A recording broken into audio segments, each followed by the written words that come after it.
Good day, everyone. Get ready for an exciting and fun-filled presentation as we bring to life three amazing curriculum approaches. The Reconstruction Curriculum, where teachers take the lead, ensuring clear and structured learning. Student-Centered Curriculum, where students take charge, exploring and learning in their own unique ways. Creative Curriculum, where imagination and hands-on experiences make learning truly exciting. Through this video, we'll show you how each approaches makes a difference in education. So sit back, enjoy, and let's dive into the world of learning together. We are from Group 9, composed of Noreen Bailin, Maricho Haliasgo, Mary Chris Limata, Marchi Milaor, and Daisy Sweet Sagado.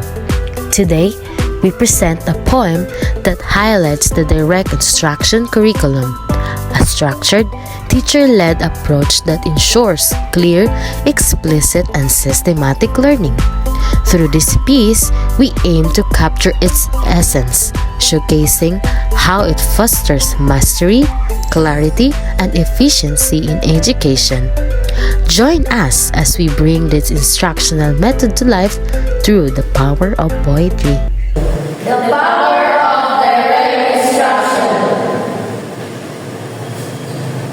A model of teaching structured and clear, guiding young minds year after year. Explicit steps, no time to delay. Skills are taught and prizes wait. Teachers stand, lead the task. Scripted lessons, knowledge task. No open-ended task, no straying far. State plan to escape the law. Eagle man hearing with solidly, constructing learning to help kids succeed.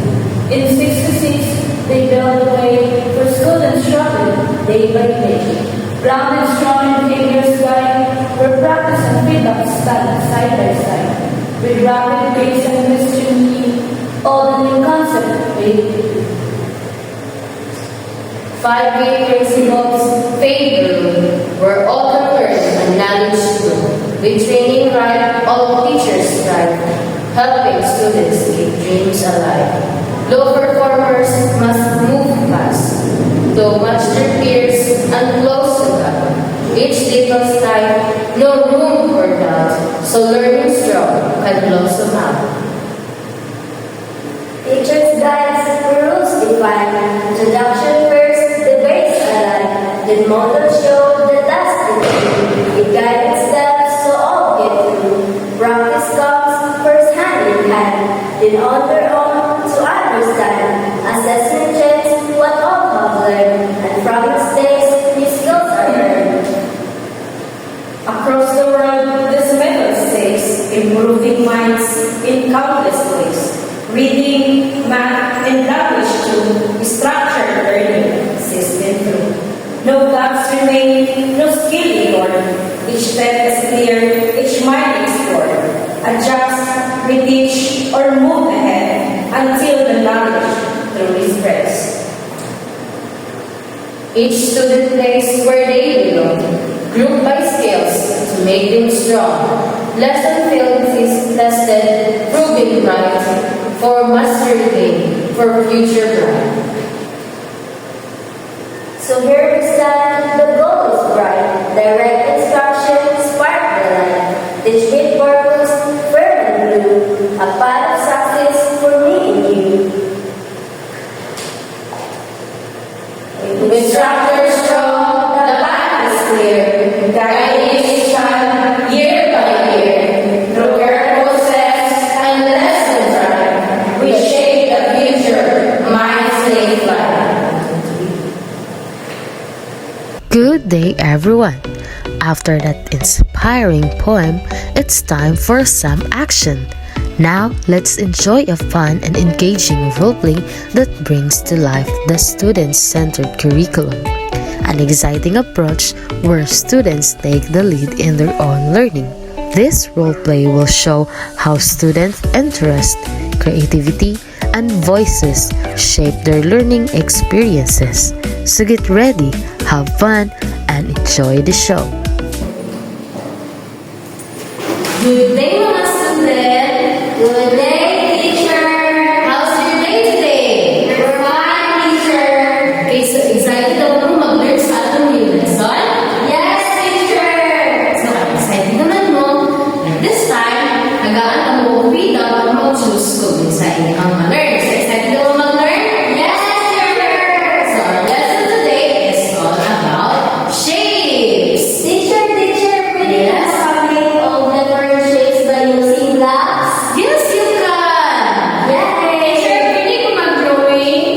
Yes, you can. Yes, or stipinisin niya to this. So now you can start your activity na. Asa mo na niyo mga materials? Good morning, everyone. Anan, asi ang Principal Lopez. Ang sumasabihin mo. Good morning, Principal. So next to yung classroom no, very Hello, sir. Principal, good morning. next to yung classroom view. Yes. Sabi ko eh, Yes. building. Okay, hi, Principal. So Nia, ano ba yung I made a triangle and square principal by using blocks. Wow! So very good. Principal, very good kay Lia, no? I-use niya ang blocks teacher para mag-learn about sa shapes. Wow! So, ikaw Nia, ano sa yung ibang gani? Nag-drawing of house principal using shape. Wow! Nice. Kita ko niya again. No, sa man na siya. Sa man na shape. Sa man na triangle, teacher. Wow, look at this one. Square, teacher. Yeah, very good. So, makita niya ko ang mga nagkalain-lain ng mga way para makalearn na ito mga bata, no? Sige na, pala na sa inyo ang word, ha? Yes, teacher. Sige, teacher. Okay, done na ba? Yes, teacher. Then an after the teacher day, coming from the Leia. Yes, teacher. Wow, so sa taging mga ipuan, gamit ng makalar ng shapes. Blocks, teacher. Wow, so nakit siguro kaya ano mag-engineer no because you're using blocks para makatuon sa shapes. How about you, Nia? Teacher, this is my dream hat. Wow, kalindot, no? Saan ka mo gigamit? Shapes, teacher. Shapes? Hello, right? So, no, artistic discipline na. Of course, teacher. Very good. Good job, everyone. Good job.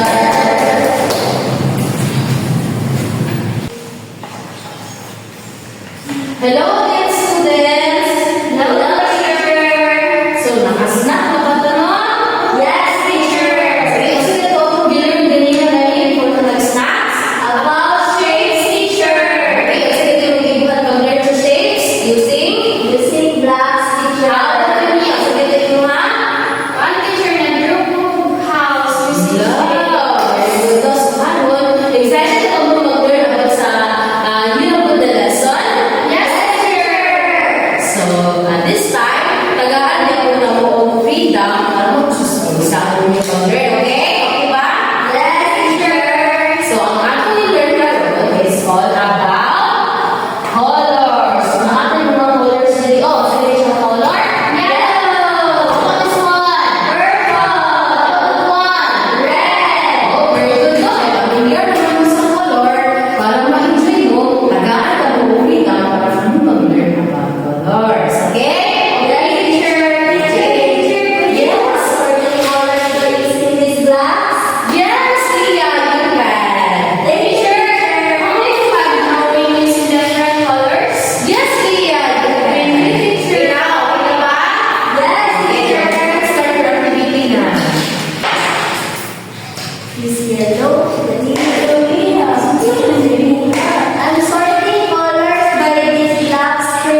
na nila ang kanan sa ng principal. So, ayun pa rin kung sunod. Pero, dili ko mag-isip kundi mag-guide sa sila or mag-ask ko questions. Dili mo naman sila pinutan. Kailangan na gusto mo. Gusto sila, makutan ko na ako na ingay. So, kumusta mo isip pa? Kailangan? Okay, nice to hear about the effective on students and gusto ko umami. Observe ako sa application. Sige, thank you. Hayo sa tingin mo, kapag ka ng visitor. Goodbye, principal! So, mana ba? Mana? Yes, teacher! Ito, tanawa, be. Kung na-sorting mo kayo, be. Teacher! Na-pink, be. Oh, ayaw. Puro chuchutik. Gusto nila ng color niya? Yellow. Okay? Very good. Very good, no? How about you, Mia? Look, teacher. Wow, no? Wow, so artistic din si Mia. Kasi tawagan din, kasi tawagan din. Thank you, teacher. Very good. Sige. After ninyo, i-post na sa inyong mga gamit mo, pwede na dahil mo makahuli. Okay. Tayo na today, tama? Yes, teacher. Sige, i-post na dahil mo, then after that, pwede na dahil mo makahuli, ha? Okay, teacher.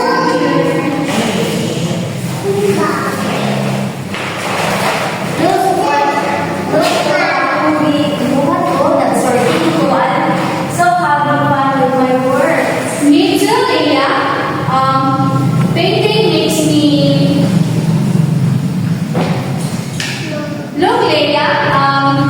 Sadang akong drawing. Nalilapay ko naman to using the friends. So beautiful. Thank you, Leia.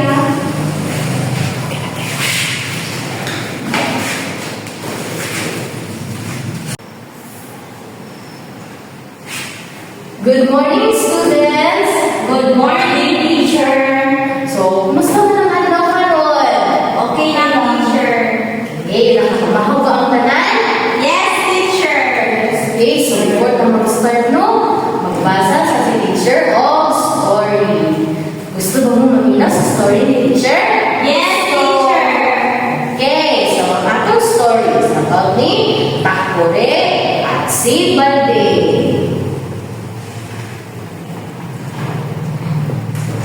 Isang araw sa isang maliit na bayan malapit sa isang luntiang kagubatan, mayroong dalawang uri ng basurahan, si Takore at si Balde. Pila sila kabasurahan? Duha. Isa nilang name gani? Si Takore at si Balde.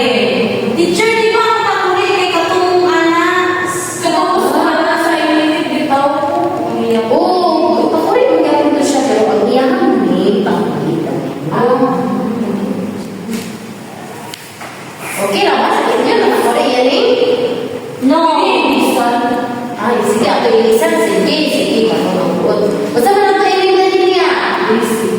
Daisy? Can? Christian? Sige, siya si Christian. Kapag ka niya, saan yung mali? Oh, sige. Si Pobe. So, sige. Kani si Christian o si Pobe. Sige, Christian si Pobe.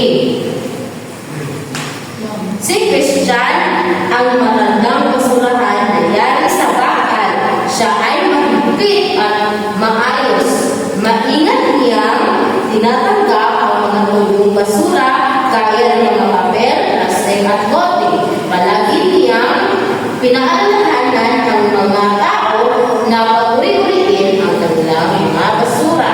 So, di ba, siya na si Christian, di ba? Yes. Kung sabihin siya si Christian, batanon or tigulang? Tigulang. Kira ba? Tigulang na si Christian? Okay, ma-vertical ko yung hilay. Hindi, sige. So, tiguang na si Christian noon na gusto doon ni Christian na basurahan na i-segregate. No? I-bulag-bulag ang mga basura. Para lang pumunta na. Age. So, si, isa na ganyan yung ingalan na ni si Bobby. Si Bobby. So, hindi na si Balde, si Bobby na.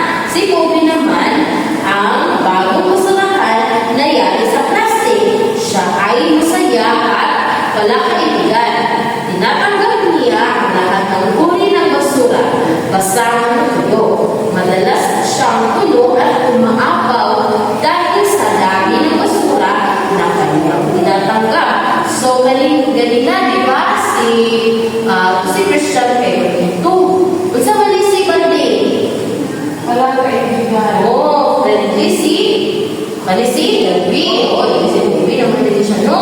Si Pobi. So, ginadawat ang iya ka ng basura.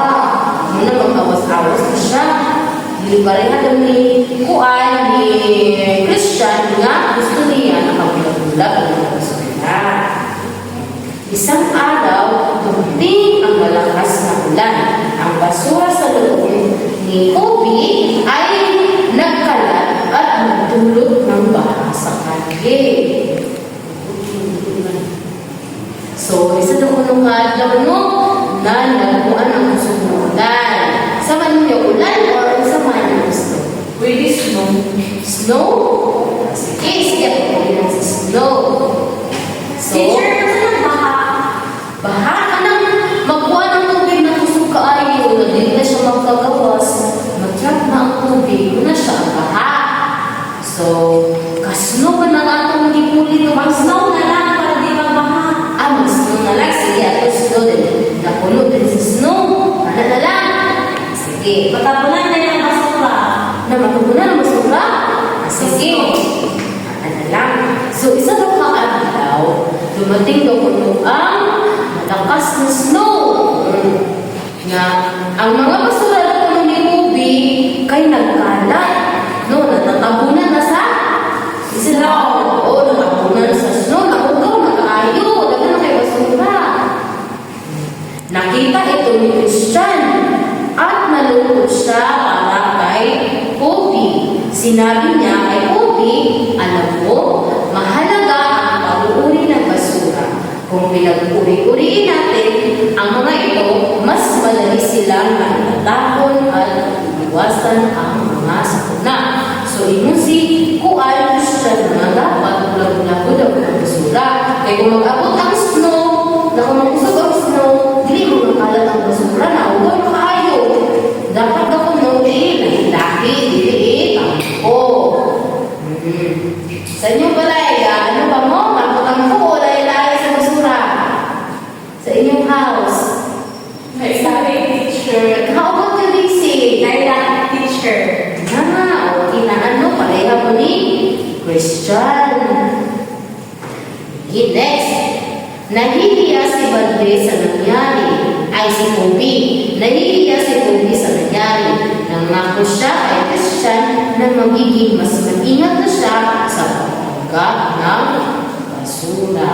So, isang friendly siya, no? Gusto na niya na sa sunod kay mag-amping na si Pobi. Kaya parang pag abot ang snow, di na mga kalat na niya ang basura. Mula noon, nagtulungan na sila ni Christian o ni Pobi sa pag-uri ng basura. Naging malinis at maayos na ang kanilang bayan. Natuto sila na ang pag-uri ng basura ay hindi lamang para sa kalinisan, kundi para rin sa kalikasan ng lahat. So, muna na siya si disciple, si compose, o si siya. Sakit. Katumagamit, malata, malata. So, importante ka ayon na ilulag ang basura. So, karon na ay question si teacher. Narinig po na ba? Kinsa ganito ang naasa sa atong story ganing nga karakter? Si Christian and Pobi. O si Christian and Pobi na kay Pobi naman nato si Takoy o si Barney. Ang gusto. So, kung saan ang karakter ni Kuan, Christian? Si Christian? Matanda ang basura. Oo, magandang basura. Oh, friendly ba si Christian? No. No. Oh, very good. Hindi siya friendly. Hindi siya gusto nga. Tanan lang kung iyahang nabaton nga basura. So, usapan po ang karakter ni Kundi. Usapan niya katalian. Friendly. Oh, friendly. Usapan, kitawat niya tanan o wala? Kitawat niya tanan. So, nakamay advice ni Christian kamuan na ba siya giingon ka balik kapag pagpapagod sa snow. Na gusto naman itong snow. Teacher. Oo, sa may giingon. Hilali-lali ang basura. Very good. Lagi-lagi ang basura. So, nag-enjoy ka mo sa aking story. Yes, teacher! Very good, no? So, karon, pa-early ka mo gawas. Na ay seminar si teacher.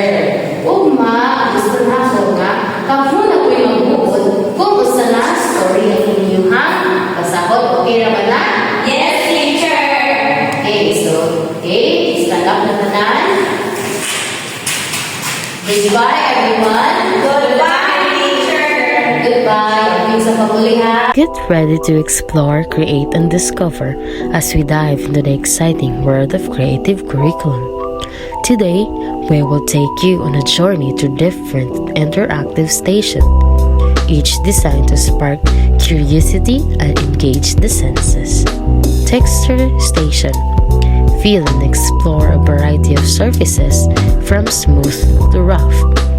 Color Station. Observe and describe the color of the boxes, noticing how each shade stands out. Taste Station. Experience different flavors that makes learning delicious and fun.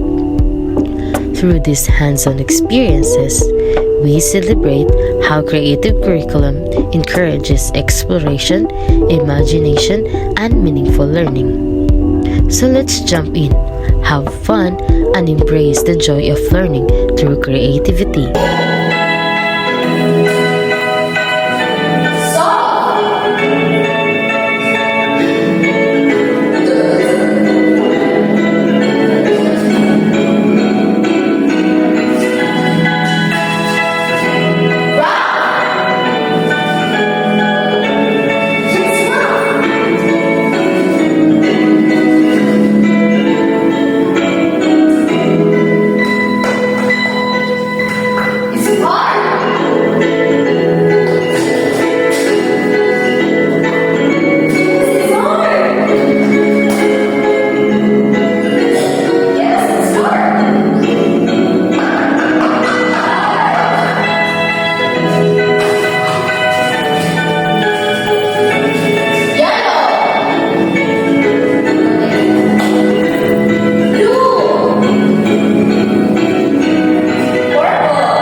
Let's bring the energy up as we present a mini music and dance performance, a creative jingle set to Shake It Off by Taylor Swift.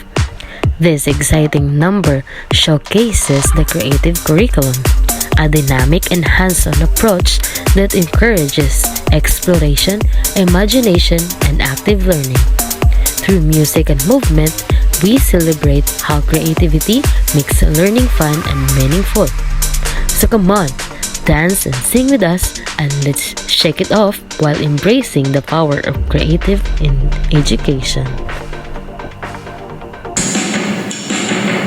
Happy birthday!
funny.